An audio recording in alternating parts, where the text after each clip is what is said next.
mysterious VHS tape arrives in the mail, showing this glowing craft hovering over an Ontario field. A cameraman investigating a haunted attic ends up hanging by his neck, and soldiers unleash over 1,000 anti-aircraft shells at something that just refuses to fall. These are more unexplained things caught on camera throughout history. I'm really surprised that in all the time I've worked on this channel, I've never covered this UFO case because it's a pretty incredible one. So in August 1991, a woman living in West Carleton, Ontario noticed strange red lights flickering in the field behind her house. Walking over to investigate, she spotted a wide, saucer-shaped object with flashing blue and white lights descending out of the sky. A few months later, an American UFO investigator received a mysterious package in the mail. Inside was a VHS tape labeled with the single name Guardian. Along with it was a hand-drawn map of the exact rural area in Ontario and an ink fingerprint stamped on the label. The VHS recording contained this shaky home video footage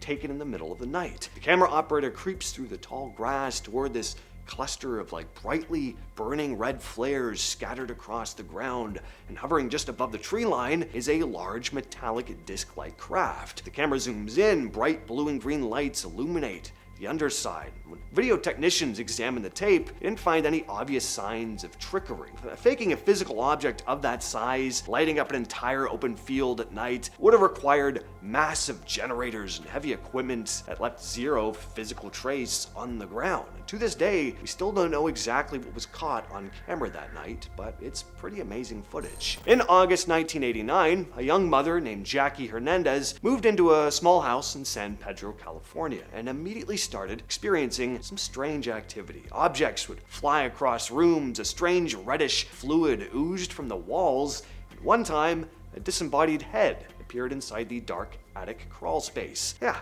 sounds like something a little odd was going on. Jackie brought in a team of researchers to investigate. While examining the attic during their second visit, a cameraman named Jeff Wheatcraft climbed up through the hatch to take some photos. Suddenly, something terrifying happened. Get down! Some unseen force violently yanked his camera out of his hands and shoved him backward. The other team members heard the struggle above them, and when they looked up into the hatch with a flashlight, they were horrified by what they saw. Jeff was suspended midair. This thick clothesline cord mysteriously wrapped around his neck, and he was hanging from a wooden rafter beam. The crew members rushed up there and they managed to lift his weights. They cut the tight line and they pulled him down to safety before he suffocated. The entire thing was captured in photos and video, becoming one of the most violent ghost encounters ever recorded. Next up is a piece of footage that supposedly shows Ed Warren provoking a demon. Who's Ed Warren? Well, have you seen any of the Conjuring movies, Annabelle? Have you watched this channel a lot? Ed and Lorraine Warren are probably the two most famous paranormal investigators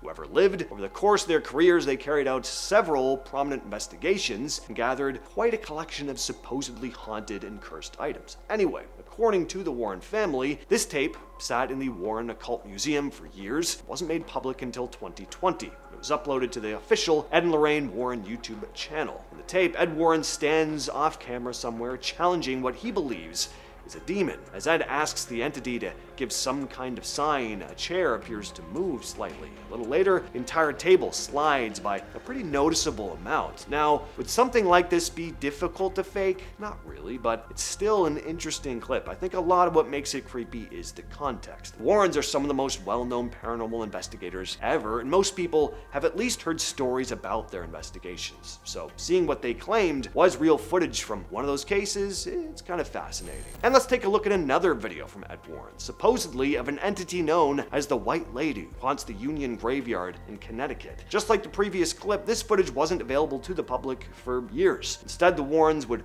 only show it during their live lectures and presentations, sometimes at the Occult Museum itself. It wasn't until 2020 that Tony Spera, the Warrens' son-in-law, uploaded it to the Warrens' YouTube channel. According to the legend, the White Lady wanders the cemetery at night. Said she died during childbirth and now roams the graveyard searching for her baby. Those stories eventually caught the Warrens' attention and they decided to investigate for themselves. On Ed's 7th night at the cemetery, he claimed to capture this footage. And once again, we've got that old grainy VHS quality. It just instantly gives everything a creepy kind of sheen, especially when the setting is a graveyard. Once the footage switches to nighttime, it's pretty hard to tell exactly what you're looking at, but there does seem to be something white moving through the background. Almost looks like it fades in and out of view almost like it's partly transparent. What you're looking at here is known as the Gable Film, a piece of footage that supposedly captures a dog man on camera. There's still a lot of mystery surrounding it, but it's believed to have been filmed somewhere in Michigan in the 70s. The footage starts with a man riding a snowmobile before the camera suddenly pans over to a nearby hill. Sitting at the top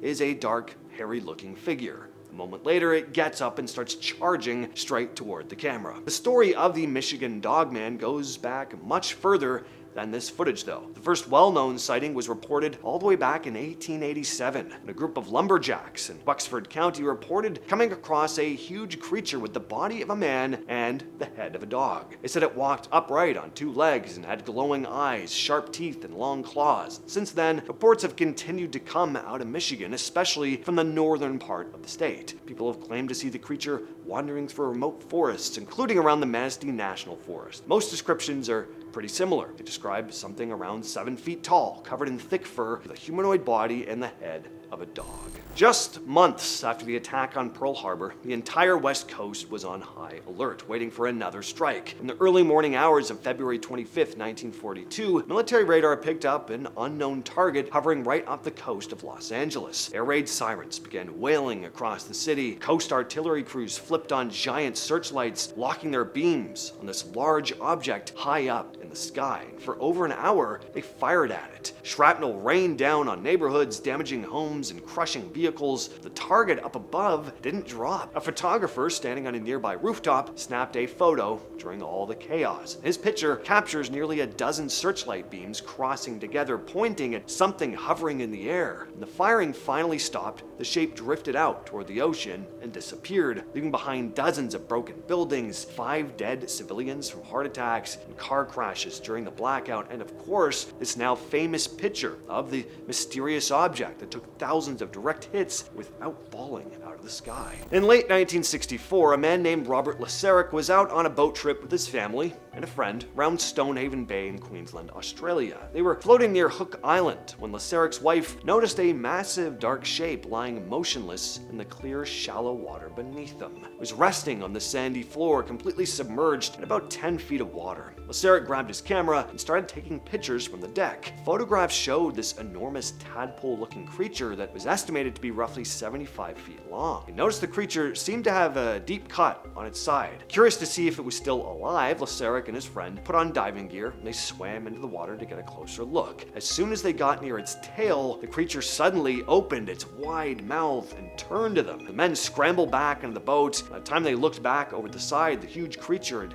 glided away into the deeper ocean. Right after the end of World War I, an air squadron known as HMS Daedalus gathered together on their airfield base to take a group photo. Dozens of young officers and mechanics stood side by side in straight rows, posing in their military uniforms. It was a completely routine, formal picture taken to honor the men who served in the unit, but when the photo was developed, the airmen noticed something strange right behind one of the men in the top row. Tucked behind an officer's cap was this faint, extra face peeking out toward the lens, and everyone recognized who it was. Freddy Jackson, an air mechanic who'd worked closely alongside them on the base. But Jackson wasn't alive when the photo was taken. 2 days before, he died after accidentally walking into a moving airplane propeller. The group picture was taken on the exact same day that his funeral was taking place just down the road. On the night of November 19th, 1995, a massive fire broke out inside the historic town hall of Wem, a small market town in England. As firefighters rushed to put out the flames, police set up barricades across the street to keep the crowd of onlookers at a safe distance. Standing behind the tape was a man named Tony O'Reilly, who'd bought a camera equipped with a long telephoto lens. He snapped a bunch of pictures of the inferno from across the road. Nobody saw anything out of the ordinary at the scene, but months later, O'Reilly developed his film in his studio, and that's when he noticed that in one of the photos, standing in a doorway, was what looked like a young girl.